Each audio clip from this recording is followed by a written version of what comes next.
छोट माछ बेसर करने साधारण आवश्यक होता सामग्री गुड़िक हेउछि छोट माछ, लंका गुंड, हलदी गुंड, लूण, सोरिष, जीरा, रसुण, तेल, कंचा लंका एवं रसुण छेचा।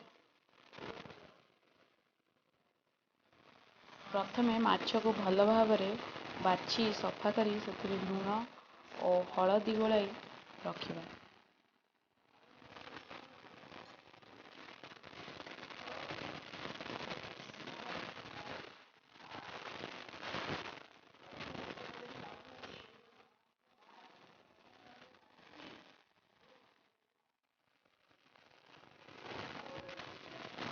पैन गरम करी से रिफाइन ऑयल पकाइबा।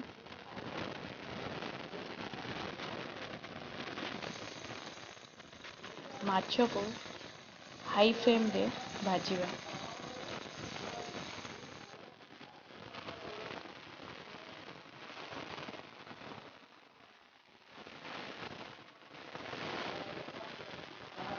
के गोल्डन ब्राउन होला पर्यंत माछ को भाजिबा। भल भाव में ताको ओल्टाइबा।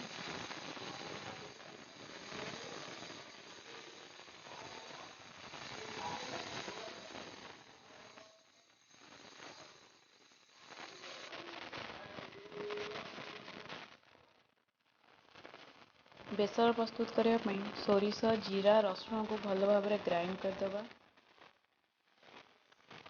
पैन रे गोटे स्पून तेल दे से छेचा होइथिबा रसुण और छोट छोट कटा होइथिबा कंचा लंका पकाइबा। 2 ରୁ 3 मिनिट पर्यंत लो फ्लेम रे ताको भाजिबा।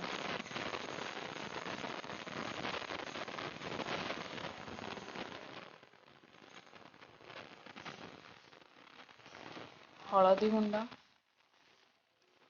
लंका गुंड, स्वाद अनुसार लूण एवं बटा होइथिबा बेसर को पकाई लो फ्लेम रे गोलाइबा। आवश्यक अनुसार पानी दे फ्लेम को हाई कर दो।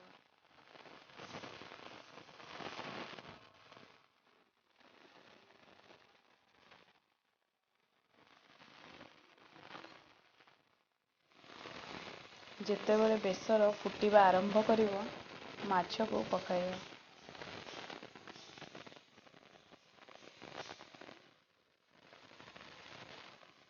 2 ରୁ 3 मिनिट एइभरी फुटिबा को देबा।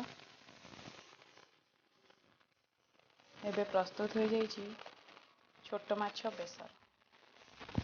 मो चैनल को सब्सक्राइब करने को एवं बेल आइकन को प्रेस करने को भूलिबे नहीं।